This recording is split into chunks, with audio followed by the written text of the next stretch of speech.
Hello friends, आपका स्वागत है हमारे शॉर्ट ट्रिक की चैनल में। और आज मैं बताने जा रही हूँ आपको मौर्य वंश के बारे में। मौर्य वंश का पहला शासक था चंद्रगुप्त मौर्य। चंद्रगुप्त मौर्य का शासनकाल 322 ईसा पूर्व से 298 ईसा पूर्व तक रहा। फिर इनके बाद में आता है दूसरा शासक बिंदुसार।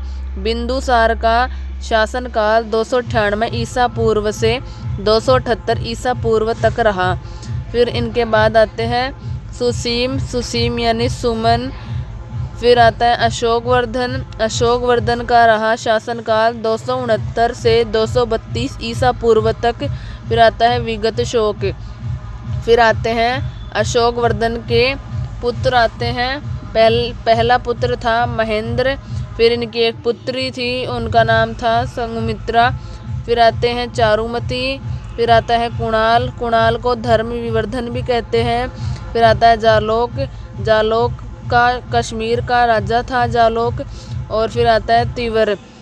कुणाल का शासनकाल 232 से 224 ईसा पूर्व तक रहा।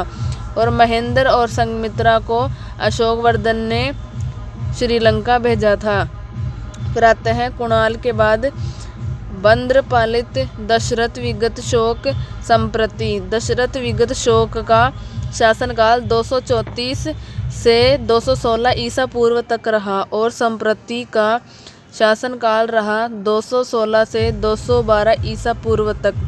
संप्रति के बाद आते हैं शालीशुक। शालीशुक का शासनकाल था 207 ईसा पूर्व से 206 ईसा पूर्व तक था।